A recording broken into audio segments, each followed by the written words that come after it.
அனைவருக்கும் என் இனிய மாலை வணக்கத்தை தெரிவிச்சுக்கிறேன். வீடியோ தயவுசெய்து ஃபுல்லாக பாருங்கள்.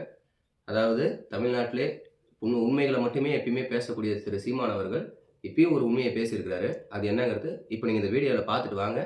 அதுக்கப்புறம் அதுக்கு நான் ரெஸ்பான்ஸ் கொடுக்குறேன், அதாவது ரிப்ளை கொடுக்குறேன். நீங்கள் அந்த வீடியோ தயவுசெய்து கொஞ்சம் ஃபுல்லாக பார்த்துட்டு வாங்க. நின்று அடிப்பேன்.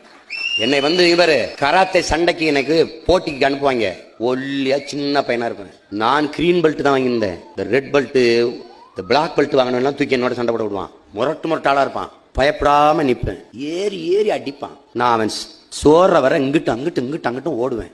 நான் பயந்து ஓடுறேன்னு நினைச்சு எல்லாம் கைதிட்டு சிரிப்பான். ஒரு சின்ன பையன் ஜிக்கிட்டான்ட்டு அவன் எச்சவன அடிப்பேன் பாரு. ஒரே அடி முடிச்சிடும்.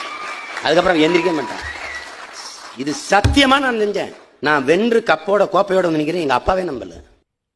அதாவது இந்த வீடியோவில் சீமான் என்ன சொல்லியிருக்கிறாருன்னா, நான் ரொம்ப சின்ன பையன், ரொம்ப மெலிசா இருப்பேன், ஆனால் பிளாக் பெல்ட்டு ரெட் பெல்ட்டெல்லாம் என் கூட ஃபைட்டுக்கு விடுவாங்க அப்படின்னு சொல்லிக்கிறார். நான் கராத்தே மாஸ்டரு. நீங்கள் சீமான் அவரோட தம்பிகள் கிட்ட எது சொன்னாலும் நம்புறதுக்கு ஒரு கூட்டம் இருக்குதுங்கிறதுக்காக நீங்கள் இந்த பொய்களெல்லாம் சொல்லலாம். முறைப்படி கராத்தே தெரிஞ்ச என்ன மாதிரி சில நண்பர்கள்கிட்ட அதை உங்களால் பொய்யா சொல்ல முடியாது. முதல்ல பார்த்தீங்கன்னா கராத்தேல பிளாக் பெல்ட் கேட்டகரியில் இருக்கிறவங்கள பிளாக் பெல்ட் கேட்டகரியில் இருக்கிறவங்க கூட மட்டும்தான் ஃபைட் பண்ண விடுவாங்க. இதுதான் ரூல்ஸ். கலர் பெல்ட்ஸ் கூடாது. அதாவது எல்லோ, ஆரஞ்சு, ப்ளூ, க்ரீனு, ப்ரௌனுக்கு அடுத்து தான் பிளாக்கு. ப்ரௌன்லேயே 1, 2, 3ன்னு 3 கேட்டகரி இருக்குது. அந்த மாதிரி கலர் பெல்ட் கூட பிளாக் பெல்ட்டை காம்படிஷனில் விட மாட்டாங்க. இன்னொரு விஷயம் முக்கியமாக என்னென்னு பார்த்தீங்கன்னா, நம்ம என்ன ஹைட் இருக்கிறோமோ, உதாரணத்துக்கு நான் ஒரு 60 to 65 கிலோ இருக்கிறேன்னா, என் கூட எதிரில் சண்டை போடுறவங்களும் 60 to 65 தான் வெயிட் இருக்கணும். 60 to 65 இல்லைன்னா அவங்கள வேற கேட்டகரியில் போடுவாங்க. இல்லை எனக்கு வெயிட் கம்மியாக இருந்தால் அவங்கள வேற அந்த கேட்டகரியில் போடுவாங்களே தவிர எக்காரணத்தை கொண்டும் வெயிட் அதிகமாக இருக்கிறவங்க கூட வெயிட் கம்மியாக இருக்கிறவங்கள ஃபைட் பண்ண விட்டுற மாட்டாங்க. ஏன் அப்படின்னு பார்த்தீங்கன்னா, வெயிட் அதிகமாக இருக்கிறவங்களோட எஃபெக்ட் கொஞ்சம் ஜாஸ்தியாக அவங்க பவர் போட்டு அட்டாக் பண்ணுவாங்க. அப்போ வெயிட் கம்மியாக இருக்கிறவங்க மேலே அட்டாக் விழுறப்போ அவங்க கொஞ்சம் ரொம்ப அவங்க உடம்பு டேமேஜ் ஆகிறதுக்கு வாய்ப்பு இருக்கிறதுங்க. இதை பண்ண மாட்டாங்க. நெக்ஸ்ட் பார்த்தீங்கன்னா பிளாக் பெல்ட் ரெட் பெல்ட் விடுவாங்குவாங்க. ரெட் பெல்ட் கூட நான் ஃபைட் பண்ணிக்கிறேன்னு சீமான் சொல்லியிருக்காரு இந்த வீடியோவில்.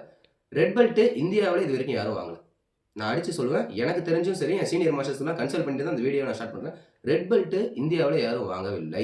10 பிளாக் பெல்ட் வாங்கினா தான் கியோஷின், அதாவது first செம்பாய், sensei, shihan, renshi, Kiyoshi இதெல்லாம் தாண்டி தான் கராத்தேல ரெட் பெல்ட் கொடுப்பாங்க. ரெட் பெல்ட் எல்லாம் இந்தியாவில் யாருக்கிட்டையும் கிடையாது. பிறகு நான் ஓடிக்கிட்டே இருப்பேன், அவன் டயர்டாகிற வரைக்கும் நான் ஓடுவேன் அப்படின்னு சொல்கிறாரு. கராத்தேல ஒரு காம்படிஷன் ஃபைட் ஆரம்பிச்சிருச்சுன்னா உங்களை ஓட விட மாட்டாங்க. நீங்கள் ஓடிக்கிட்டே இருக்கீங்கன்னா உங்களுக்கு கேட்டகரி 1ல் ஒரு ஃபவுல் கொடுப்பாங்க, கேட்டகரி 1ல் 2வது ஃபவுல் கொடுப்பாங்க, இல்லை டைரெக்டாக கேட்டகரி 2ல் உங்களுக்கு ஃபவுல் கொடுப்பாங்க. நீங்கள் அதே மாதிரி ரிட்டர்ன் ஓடிக்கிட்டே இருக்கிறீங்கன்னா உங்களை மேட்ச் எடுத்து தூக்கிடுவாங்க. நீங்கள் இங்கே வந்தது ஓடுறதுக்கு இல்லை. இது அதாவது ரன்னிங் ரேஸ் கிடையாது. இதை ரெஃப்ரி சொல்லுவாங்க, ஓடக்கூடாது. கராத்தேல நீங்கள் ஒன்று அவங்கள அடிக்கணும், இல்லை அவங்க அடிக்க வரதை தடுக்கணும். ஓடிக்கிட்டே இருந்தீங்கன்னா உங்களை ஃபவுல் கொடுத்து வெளியே அனுப்பிச்சிடுவாங்க, கிளம்புங்க அப்படின்னு சொல்லணும். இன்னொன்று பார்த்தீங்கன்னா, லாஸ்ட்டாக ஒரே அடி அவர் அடிப்பேன், ஒரே அடி அடிப்பான், அவன் கீழே விழுந்துருவான், அதுக்கப்புறம் எழுந்திருக்கவே மாட்டான் அப்படின்றாரு. அந்த மாதிரியெல்லாம் கராத்தேல நீங்கள் ஒரே அடி அடிச்செல்லாம் அவரை சாய்க்க முடியாது. ஏன் இதை நான் அப்படி சொல்கிறேன்னு பார்த்தீங்கன்னா, நீங்கள் அடிக்கிற அடி அவங்களுக்கு வலிச்சிருது, நீங்கள் வேணும்னே தான் வலிக்கிற மாதிரி அடிக்கிறீங்க அப்படின்னு தெரிஞ்சாலே உங்களை மேட்ச் விட்டு தூக்கிடுவாங்க. நீங்கள் இங்கே வந்தது ஃபைட் பண்ணுறதுக்காக தான், உங்கள் வெறித்தனத்தை காட்டுறதுக்குள்ள. இது ஸ்போர்ட்ஸ் ஃபைட்டு தானே தவிர ஸ்ட்ரீட் ஃபைட்டு கிடையாது. ஒரே அடி அடித்து சீமான் சொல்கிற மாதிரி ஒரே அடி அடித்து அவர் கீழே விழுந்துட்டாரு அப்படின்னா சீமானை தான் மேட்ச்சை விட்டு தூக்குவாங்களே தவிர அந்த ஆப்போசிட்டில் அடி வாங்கி கீழே இருக்கிற ஃபைட்டர்லாம் தூக்க மாட்டாங்க, கப்புலாம் அவ்வளோ சீக்கிரத்தில் கொடுத்துட மாட்டாங்க. இதிலே தெரியுது சீமான் எந்த அளவுக்கு நாம் தமிழர் கட்சியினரையும் பொதுமக்களையும் முட்டாளாக்கிட்டு இருக்கிறாருன்னு சொல்லிட்டு. வருங்காலத்தில் பாரதிய ஜனதா கட்சிக்கு ஆதரிங்க. பாரதிய ஜனதா கட்சியை மென்மேலும் வளர வைங்க. வெற்றிவேல் வீரவேல், ஜெய் பஜ்ரங்பலி. நன்றி.